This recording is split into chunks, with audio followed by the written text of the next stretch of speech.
Hello students, in this lecture we study some more examples on this geometric progression. We have studied the examples on nth term, how to find nth term of this geometric progression. In this lecture also we study some more examples. Here first example is written. See here, which term of the GP, बघा example काय आहे, which term of the GP काय दिलाय 5 25 125 625 dot dot like that. हा GP म्हणजे हा जो sequence आहे हा जॉमेट्रिक प्रोग्रेशन मध्ये दिलाय आणि आपल्याला काय करायचंय तर which term of this GP is 5⁻10. म्हणजे हा जो सिक्वेन्स आपल्याला दिलेला आहे की जो जॉमेट्रिक प्रोग्रेशन मध्ये आहे कुठला 5 25 125 आणि 625 डॉट डॉट लाईक दॅट. हा जो सिक्वेन्स आहे हा जॉमेट्रिक प्रोग्रेशन मध्ये दिलाय आणि आपल्याला काय विचारले तर हा जो जॉमेट्रिक प्रोग्रेशन मधला सिक्वेन्स आहे याची कुठली टर्म 5⁻10 असेल. विच टर्म म्हणजे किती नंबरची किंवा कुठली टर्म ही 5⁻10 डिनोट करेल. आता याच्यामध्ये काय दिलंय आपल्याला तर दिलेल्या टर्म आपण इथं लिहून घेऊया. आता हा सिक्वेन्स दिलाय म्हणजे आपल्याला काय देतोय हियर ए फर्स्ट टर्म दिसते आपल्याला इथं फर्स्ट टर्म काय आहे रे 5. So here a is equal to 5. आता हा जॉमेट्रिक प्रोग्रेशन मध्ये दिलाय म्हणजे ह्याचा कॉमन रेशो आपल्याला काढता येतो. So here r is equal to common ratio कसा काढतो आपण तर हा second term upon first term मी केला. Second term 25 upon first term 5 simplify केला तर किती येतोय 5 येतोय बघा. हा किंवा कसं काढू शकता तुम्ही कॉमन रेशो तर first term upon second term केला तर हा 1/5 येणार आहे. कोणत्याही टाईपनी कॉमन रेशो घेतला तरी चालतोय. म्हणजे हियर ए फर्स्ट टर्म आपल्याला मिळाली याच्यावरून कॉमन रेशो आपण घेतला. आता r हा जो r आहे त्याची व्हॅल्यू काय आली आहे रे r ची व्हॅल्यू 5 मिळाली. So which is greater than 1. आता आपल्याला फक्त कोणत्या नंबरची टर्म त्यामुळे लेस दॅन ग्रेटर दॅन म्हणजे हा r जो आहे तो 1 पेक्षा मोठा येतोय का लहान येतोय इथं काय आपल्याला चेक करायला लागत नाही. आता इथं काय काय लागणार आहे a फर्स्ट टर्म लागली r कॉमन रेशो लागणार आहे मानून घेतला. अजून काय दिले किती नंबरची टर्म ही 5⁻10 येणार आहे. म्हणजेच काय दिले इथं तर आपण ती जी टर्म आहे सपोज आपण nth नंबरची टर्म त्याला मांडलं तर tn इज इक्वल टू किती दिलाय 5⁻10. आता हा tn इज इक्वल टू 5⁻10 हा कसा घेतला लक्षात येतोय आपल्याला काय मिळेल which term of this GP is 5⁻10. मग आपण ती किती नंबरची टर्म 5⁻10 येते ही काढायची. मग तीच टर्म आपण कशाने दाखवली tn ला दाखवली. मग tn इज इक्वल टू किती दिलाय आपल्याला 5⁻10 दिलाय. ओके. आता फॉर GP आता आपल्याला माहित आहे GP साठी tn चा फॉर्म्युला काय आहे. GP साठी tn चा फॉर्म्युला जॉमेट्रिक प्रोग्रेशन साठी काय येतो तर a(r⁻n−1). ओके. आता याच्यामध्ये ही जी टर्म काढायची त्यालाच आपण tn म्हणले म्हणजे tn च्या जागी 5⁻10 व्हॅल्यू सबस्टिट्यूट केली equal to a first term लिहिली आपण किती आहे 5 into r कॉमन रेशो किती आलाय आपला 5 आलाय.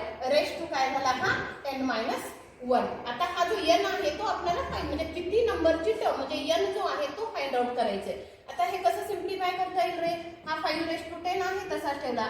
आता इथं 5⁻2 काय नाहीये म्हणजे 1 आहे इंटू 5⁻2 किती आला n-1 आला. ठीक आहे. म्हणजे आता ह्या दोन्हीकडे दोन इंडेक्सड क्वांटिटीज आहेत बेस सारखा आहे आणि प्रॉडक्ट आहे. मग काय करतो आपण इंडायसेसच्या रूलनी हे जे इंडेक्स आहे त्या इंडेक्सचे काय होते ऍडिशन होते. बेस सारखा असेल बघा दोन इंडेक्सड क्वांटिटी की ज्याचा बेस सारखा आहे आणि मल्टिप्लिकेशन असेल तर जे इंडायसेस आहे त्याची ऍडिशन होती. याचा इंडेक्स नाहीये म्हणजे किती आला 1 आला प्लस याचा इंडेक्स किती आहे n-1. काय होतंय हा +1 -1 काय झाला कॅन्सल झाला म्हणजे हा 5⁻10 इज इक्वल टू 5⁻2 किती आला n. आता परत बघा इथं 5⁻10 इज इक्वल टू 5⁻n आहे. परत ह्या दोन इंडेक्सड क्वांटिटीज आहेत दोन्हीचा बेस सारखा आहे दोन्ही एक सारखे दिले बघा दोन इंडेक्सड क्वांटिटीज इक्वल दिले आणि त्यात परत बेस सारखा आहे म्हणजे त्याचा इंडेक्स जो आहे तो काय करू शकतो आपण एक सारखा आहे असं लिहू शकतो. So we can write here 10 is equal to n आणि हा जो n आहे त्या n ची व्हॅल्यू आपल्याला काढायची होती. म्हणजे आपल्याला काय विचारलं होतं which term of this GP is 5⁻10. तर n किती आला 10 म्हणजे आपलं सोल्युशन काय येणार आहे. सो 10th टर्म 10 नंबरची term n is equal to किती आला 10 आला म्हणजे 10 नंबरची जी टर्म आहे ती आपली काय येणार आहे 5⁻10. So here solution is therefore 10th term of the given GP is काय आली तुमची 5⁻10. 10 म्हणजे हा जो जीपी दिलाय त्याची 10 नंबरची जी टर्म आहे ती किती येणार आहे आपली 5 बघा प्रोसिजर याला काय केली, हा सिक्वेन्स जीपी मध्ये दिला होता त्याच्यावरून आपल्याला ए फर्स्ट टर्म 5 मांडली, कॉमन रेशो लिहिता आला आणि आपल्याला किती नंबरची टर्म विचारली होती ती जी आहे त्यालाच आपण टीएन कन्सिडर केला आणि मग हा जो फॉर्म्युला आहे हा घेऊन तुम्ही सोडवत गेला की आपल्याला एन ची व्हॅल्यू मिळाली. त्यामुळे काय होतंय n इज इक्वल टू किती आला 10 आला. आता n इज इक्वल टू 10 आहे म्हणजेच मग आपल्याला काय म्हणता येईल, so 10th term of this GP is 5 and this is the solution. बघा लक्षात येते का? ओके ठीक आहे. We see next example. For what values of x, for what values of x. आता सिक्वेन्स दिलाय for what values of x 4/3 x आणि 4/27. बघा for what values of x the terms 4/3 x 4/27 are in GP. Are in GP म्हणजे ह्या ज्या 3 term दिले त्याच्यामध्ये मधली टर्म काय दिली आपल्याला x आणि x च्या कोणत्या व्हॅल्यू साठी या 3 टर्म जीपी मध्ये येतील असं विचारलंय आपल्याला. मग काय करायला लागणार आहे, आता आपल्याला जीपी ची डेफिनेशन माहित आहे. दिलेला सिक्वेन्स हा जीपी मध्ये जॉमेट्रिक प्रोग्रेशन मध्ये कधी येतो, दिलेला सिक्वेन्स हा जर जॉमेट्रिक प्रोग्रेशन मध्ये यायचा असेल तर कंडिशन काय आहे, तर सक्सेसिव्ह टर्मचा रेशो जो आहे तो काय लागतो आपल्याला सारखा लागतो. म्हणजेच काय करता येईल आपल्याला, हा जीपी मध्ये येण्यासाठी काय करायला लागेल, ह्या ज्या टर्म आहे त्याचा रेशो आपल्याला घ्यायला लागेल आणि तो जर तुम्ही इक्वेट करत गेला तर तुम्हाला व्हॅल्यू मिळते. सो गिव्हन आता दिलेला सिक्वेन्स काय आहे आपल्याकडे 4/3 x आणि 4/27. So by definition of GP, by definition of GP. आता हा जीपी मध्ये कधी येणार आहे, जीपी ची डेफिनेशन काय सांगते, तर सक्सेसिव्ह टर्मचा रेशो एक सारखा लागतो. आता इथे सेकंड टर्म काय आहे रे, x आहे अपॉन फर्स्ट टर्म किती आहे आपली 4/3 इक्वल टू थर्ड टर्म काय आहे 4/27 आहे अपॉन सेकंड टर्म काय आहे आपल्याकडे x आहे. आणि मग हे दोन्ही जेव्हा एक सारखे रेशो येतील तेव्हा आपल्या दिलेल्या ह्या 3 ज्या टर्म आहेत त्या काय असणार आहे जीपी मध्ये असणार आहे. मग आता हा सोडवायचा आहे आपल्याला, क्रॉस मल्टिप्लाय केला तर हा x आणि हा x म्हणजे काय झाला, हा x² इज इक्वल टू हा 4/3 इंटू हा 4/27. बघा आता इकडं x² आहे ह्या बाजूला या टाइपच्या टर्म आलेत. आपल्याला काय करता येईल रे याच्यामध्ये, बघा सिम्प्लिफिकेशन काय करणार, आता हे प्रॉडक्ट करत बसू नका का, तर इकडे x² आहे म्हणजे इकडचा जो नंबर येणार आहे तोही जर आपण स्क्वेअरच्या फॉर्म मध्ये मांडला तर दोन्ही बाजूचं जर स्क्वेअर रूट घेतलं तर आपल्याला x च्या व्हॅल्यूज मिळू शकतात. म्हणून मग काय करूया आपण, इकडं आपण हे सोडवायचंच नाही प्रॉडक्ट. आता इथं 4 आणि 4 आहे, 2 वेळा आहे म्हणजे 4 चा स्क्वेअर आला. ओके, हा 3 मी तसाच ठेवला. आता 27 आहे आणि 27 म्हणजे 3/3 3 चा क्यूब 27 येतो, हा माहित झाला म्हणजे हा 3 आहे तसाच ठेवला आणि 27 च्या जागी काय लिहिलं 3/3. म्हणजेच आपल्याला काय लिहिता येते बघा इथं x² इज इक्वल टू, आता हा 4 चा स्क्वेअर आहे तसा, आता इथं 3 × 3/3 आहे म्हणजे परत इंडायसेसच्या रूलनी बेस सारखा आहे, प्रॉडक्ट आहे म्हणजे इंडायसेसची काय होणार सम होणार म्हणजे 3 हा 1 आणि इथला 3 1 + 3 किती झाला 4 म्हणजे हा आला 3/4. आता इथं 4/2 आहे, इकडे 3/4 आहे. आता फक्त स्क्वेअर फॉर्म मध्ये मांडायचं झाला तर कसं मांडता येईल, आता मी फक्त इथं 4 लिहिते आणि इथं 3/2 लिहिला आणि मग मी ब्रॅकेट स्क्वेअर केला म्हणजे मग हा 4 चा स्क्वेअर आहे तसाच आणि हा 3/2 आणि 2 × 2 काय झाला 4 झाला म्हणजे x² इज इक्वल टू हा मिळाला. आणि मग दोन्ही बाजूला जर स्क्वेअर रूट घेतले आपण तर मग ह्या व्हॅल्यूज येतात. आता ही व्हॅल्यू अजून काय सिम्प्लिफाय करता येईल, 4 आहे तसा 3/2 म्हणजे किती झाला रे 9 झाला आणि हा ब्रॅकेट स्क्वेअर आणि मग स्क्वेअर रूट घेतल्यावर त्याच्या व्हॅल्यूज येतात. स्क्वेअर रूट हे नेहमी काय येतं प्लस ऑर मायनस येतं. So x is equal to काय आला 4/9 and this is the value of x. म्हणजे आपला क्वेश्चन काय होता, for what values of x च्या कोणत्या व्हॅल्यू साठी ह्या 3 टर्म जीपी मध्ये येणार आहेत. बघा आपण काय केलं त्याच्यासाठी, ह्या 3 टर्म दिलेत, ह्या 3 टर्म जीपी मध्ये कधी येणार, डेफिनेशन काय सांगते तर याचा सक्सेसिव्ह टर्मचा रेशो सारखा पाहिजे म्हणून काय केलं second term upon first term equal to third term upon second term. x ची व्हॅल्यू काढायची म्हणून सोडवत गेलो आपण, क्रॉस मल्टिप्लाय केला x² झाला. ह्या दोघांचा प्रॉडक्ट न करता इकडे एक्स स्क्वेअर आहे म्हणजे ही पण टर्म काय केली आपण स्क्वेअरच्या फॉर्म मध्ये आणली आणि दोन्ही बाजूला स्क्वेअर रूट घेतलं की आपल्याला ती एक्सची व्हॅल्यू मिळाली. आपल्याला तेच फाइंड आउट करायचं होतं की एक्सच्या कोणत्या व्हॅल्यूजसाठी दिलेला जो सिक्वेन्स आहे तो काय येतोय जीपी मध्ये येतोय हा आपल्याला चेक करायचा होता. ओके ठीक आहे. आता नेक्स्ट घेऊया आपण इफ फॉर अ सिक्वेन्स. बघा काय आहे if for a sequence TN दिलाय. सिक्वेन्स साठीचा जो टीएन आहे तो दिलाय. टीएन आहे आपला 5 upon 2 Tn is equal to काय दिलाय 5 upon 2 So for what? For a sequence Tn is equal to this, then show that the sequence is GP. Find its first term and common ratio.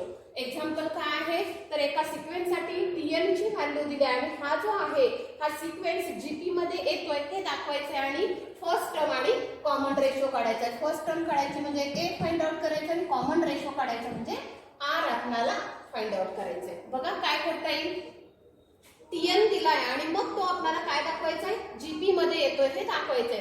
परत same definition with हा बघा आपल्याला TN दिलाय. काय आहे TN तर 5 upon 2 आता याच्यावरून मी काय करणार एक तर टी एन प्लस 1 ची व्हॅल्यू काढणार किंवा टी एन मायनस 1 ची. का तर एखादा सिक्वेन्स जर जीपी मध्ये दाखवायचा असेल तर आपल्याला काय करावं लागतं सक्सेसिव्ह टर्मचा रेशो जो आहे तो कॉन्स्टंट येतोय हे दाखवायचं असते. मग त्याच्यासाठी काय केलं टीएन दिलं होतं त्याच्यावरून मी टी एन प्लस 1 दिलं म्हणजे चेंज काय करायचा टीएन मध्ये जिथं एन दिसतोय तिथं फक्त काय करायचं एन प्लस 1 घ्यायचा म्हणजे काय होणार आहे 5 एन च्या जागी काय लिहिलं एन प्लस 1 हा -3 आहे तसाच अपॉन 2 परत एन च्या जागी काय येणार आहे माझा एन प्लस 1 -3 आहे तसाच.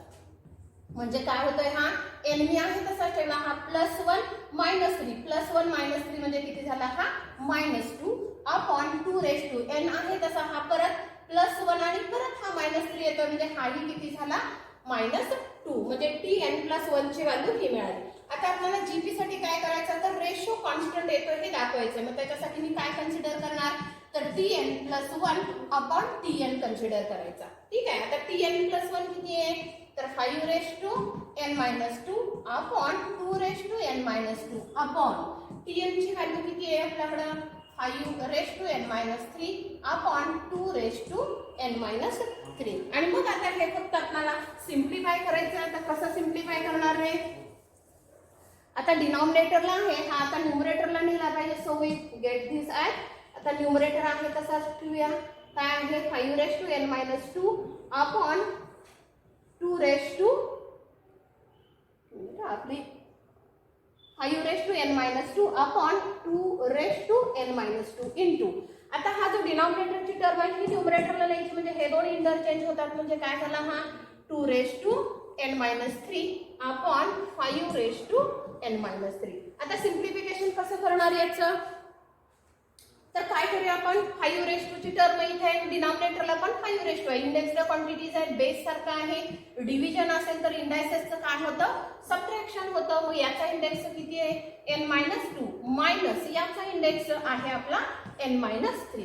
सिमिलरली हा 2 साठी सिम्प्लिफिकेशन करा 2 इथं पण दोन इंडेक्सला क्वांटिटीज आहेत 2 बेस सारखा आहे म्हणजे आपल्याला काय करायचंय इंडेक्सची सबट्रॅक्शन होणार 2 आता याचा न्यूमरेटरला काय आहे n-3 मायनस डिनॉमिनेटरचा n-2. आपल्याला इंडायसेसचे रूल झाले तुम्हाला जर इंडेक्सला क्वांटिटीज असतील बेस सारखा असेल डिव्हिजन असेल तर इंडायसेसचं सबट्रॅक्शन करतो आपण तो रूल आपण याच्यामध्ये वापरलाय. सो हिअर वी गेट 5 आता ब्रॅकेटच्या बाहेर मायनस साइन आहे म्हणजे आतमधल्याचे साइन चेंज होणार म्हणजे हा झाला -n -+3 इंटू 2 n-3 हा -n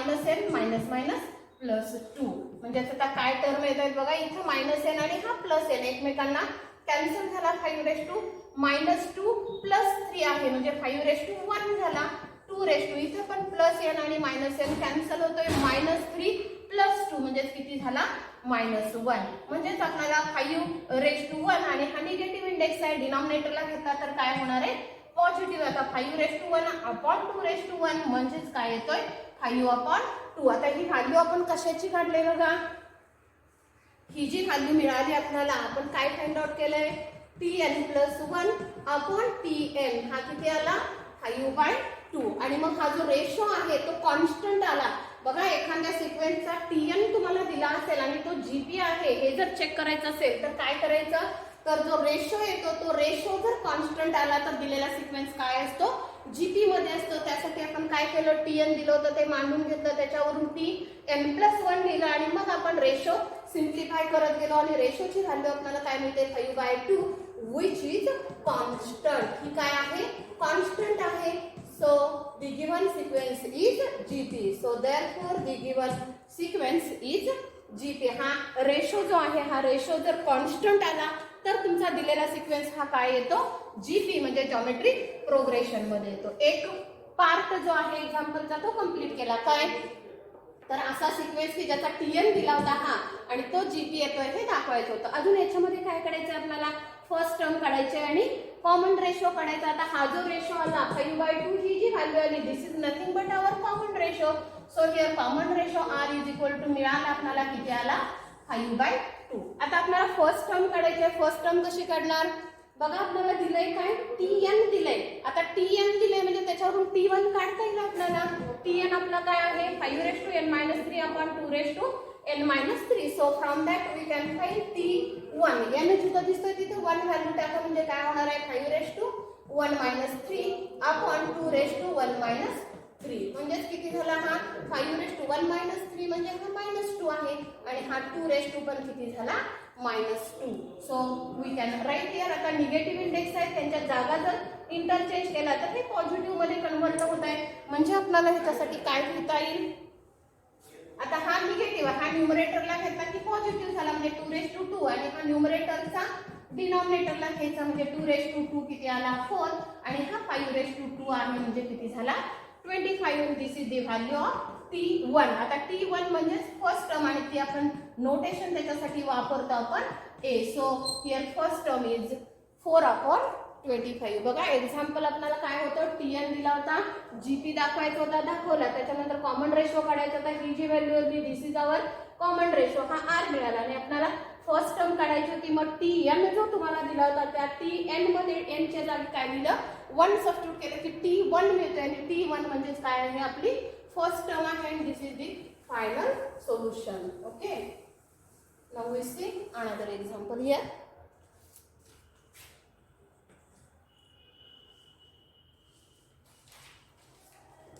See here next example. बघा आपला क्वेश्चन काय आहे, find 4 numbers in GP such that. Question notes मध्ये पूर्ण दिला आणि फक्त इथं तुम्हाला क्वेश्चन काय आहे वाचून दाखवते, तुम्ही दिलेला आहे त्याच्यामध्ये. Find 4 numbers in GP such that sum of middle two numbers is 10/3.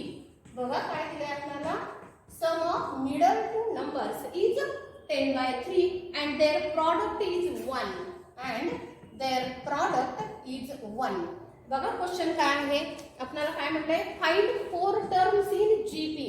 GP मधल्या 4 टर्म फाइंड आउट करायचे आहेत आणि त्या फाइंड आउट करायला कंडिशन काय दिल्या, तर मधल्या ज्या 2 टर्म आहेत त्याची सम दिला 10/3 आणि त्या चारीच्या चारी या टर्म आहेत त्या चारी टर्मचा प्रॉडक्ट आपल्याला काय दिलाय 1 दिलाय. आणि आपण जिथं जॉमेट्रिक प्रोग्रेशन बघितलं त्याच्यामध्ये मी तुम्हाला दिलं होतं की एखादा सिक्वेन्स जीपी किंवा एपी काही दिला तर त्यातल्या 3 टर्म 4 टर्म 5 टर्म कशा द्यायच्या त्यामुळे त्याच्या मांडून घ्यायच्या. सो वी हॅव म्हणा किंवा वी नो दॅट म्हणा any 4 terms in GP.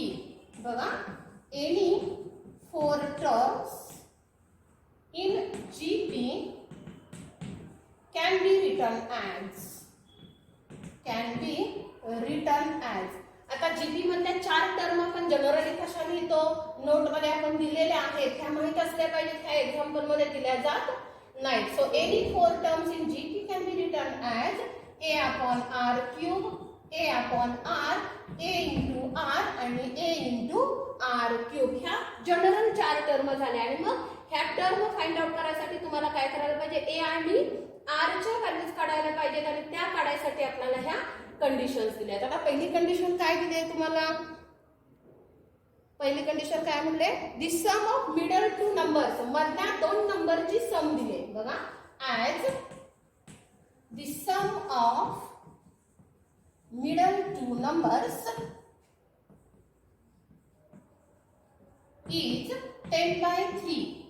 मधले हे जे 4 नंबर्स आहेत त्याचे मधले हे जे 2 नंबर्स आहेत त्याची सम 10/3 दिल्या. म्हणजेच काय दिले, आता मधले 2 नंबर्स काय आहेत तर a/r आणि a/r ही सम दिली आपल्याला 10/3. हे एक इक्वेशन मिळालं पहिल्या कंडिशन वरून. ओके, आता परत दुसरं काय दिले तर हे चारी जे नंबर्स आहेत त्या चारी नंबरचा प्रॉडक्ट दिलाय 1. म्हणजेच काय दिलंय, आता चारी नंबर्स 1 2 3 आणि 4 ह्या चारीचा प्रॉडक्ट 1 आहे. That means we have given that a/r³ into a/r into ar into ar³ is equal to 1 and we take that as equation number 2. मधल्या दोन टर्मची सम 10/3 दिल्या, हे एक इक्वेशन आलं.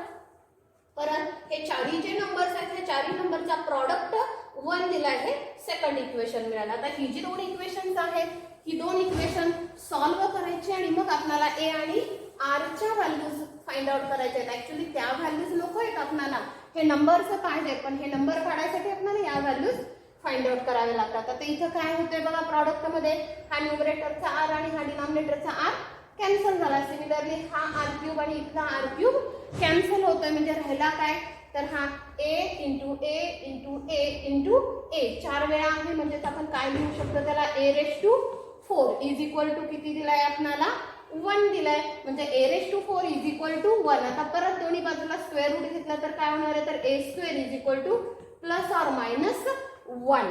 आता a² is equal two plus or minus 1. एक +1 आहे आणि एक -1 आहे, पण याच्यातला फक्त +1 कन्सिडर करणार आहे. So a² is not equal to -1. आपण नॉट इक्वल टू का म्हणलं, a² च्या दोन व्हॅल्यूज येतात, एक +1 येतो आणि दुसरा -1 येतो. पण a हा रिअल नंबर आहे आणि रिअल नंबरचा स्क्वेअर कधीही निगेटिव्ह येत नाही. म्हणून ही जी केस आहे ती आपण कॅन्सल केली. म्हणजे a² is not equal to -1. म्हणजे एकच ऑप्शन राहिला आपल्याकडे a² इज इक्वल टू 1. आणि मग परत जर स्क्वेअर रूट घेतले दोन्ही बाजूचे तर a इज इक्वल टू काय येत आहे प्लस ऑर मायनस 1. म्हणजे a च्या दोन व्हॅल्यूज झाल्या, एक +1 आणि दुसरी -1. आता ह्या ज्या दोन्ही व्हॅल्यूज येतात ह्या दोन्ही व्हॅल्यूज घेऊन तुम्ही हे सॉल्व्ह करायला पाहिजे असं काही नाहीये. कोणतीही एक व्हॅल्यू घेऊन सोडवलं तरी चालतंय, दोन्ही व्हॅल्यूज घेऊन सोडवलं तरीही चालतंय, पण आपलंच काम वाढतं. कारण या +1 घेऊन ज्या व्हॅल्यूज येणार आहेत त्याच -1 येणार आहेत. त्यामुळे याच्यात काय करूया आपण, एका व्हॅल्यूसाठी फक्त चेक करूया. सपोज मी a is equal to 1 consider केला. So for a is equal to 1 आपल्याला r ची व्हॅल्यू काढायची आहे.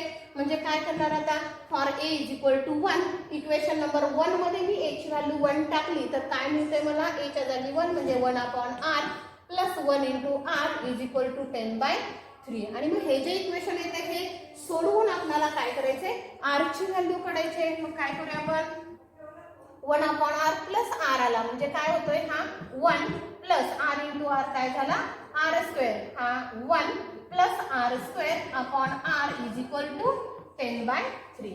आता परत हा क्रॉस मल्टिप्लाय केला तर काय होतंय, हा 3 into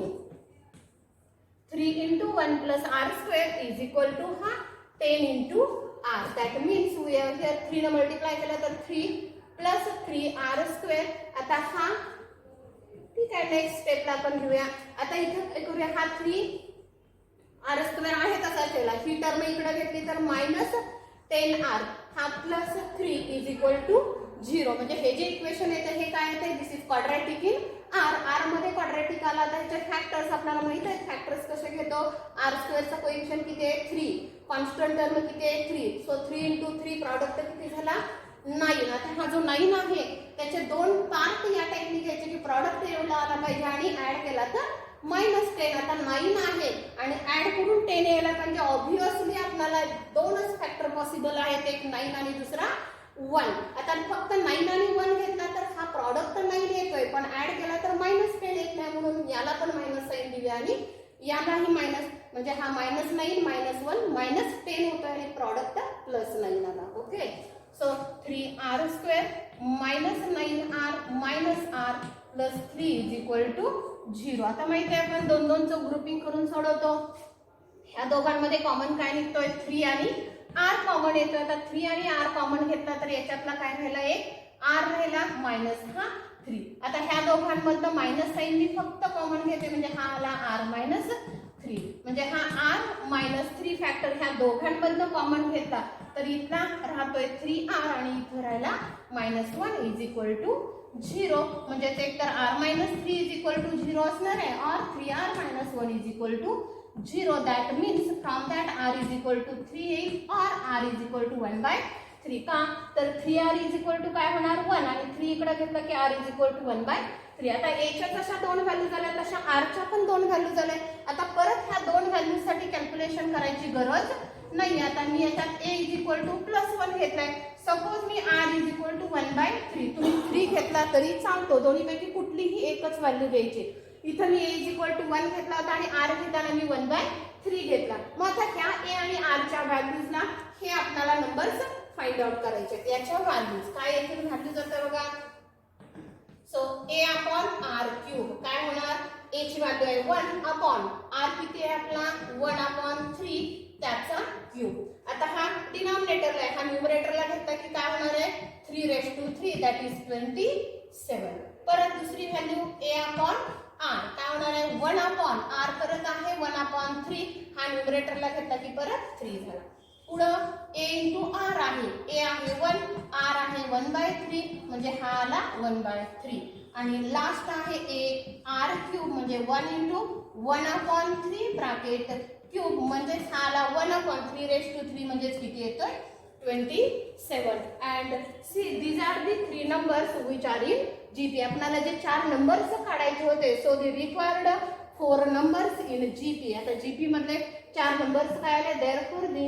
required 4 numbers in GP काय मिळाले आपल्याला तर 27 3 1 अपॉन 3 आणि 1 अपॉन 27 आता या व्हॅल्यूच्या ऐवजी r आपण 1/3 घेतला r इज इक्वल टू 3 घेतला असता तर काय झालं असतं रे बघा इथंच कॅल्क्युलेशन r 1 अपॉन 3 च्या ऐवजी 3 घेतला असता तर काय झालं असतं 1 अपॉन 3 चा क्यूब म्हणजे काय आलं असतं ही व्हॅल्यू आधी आली असती 1 अपॉन 27 इथं 1 अपॉन 3 म्हणजे ही व्हॅल्यू 2 नंबरला आली असती आणि a इंटू r म्हणलं की ही व्हॅल्यू आणि नंतर ही व्हॅल्यू म्हणजे नंबर्स तेच मिळाले असते फक्त सिक्वेन्स बदलला असता सिक्वेन्स बदलला तरी चालतोय कारण त्यांनी नंबर्स काय येणार आहेत 1 अपॉन 27 1 अपॉन 3 आणि 27 त्यामुळे दोन दोन जरी व्हॅल्यू झाल्या a आणि r च्या तर कोणतीही एकच व्हॅल्यू कन्सिडर करून तुम्ही एक्झाम्पल सॉल्व्ह केलं तरीही चालतंय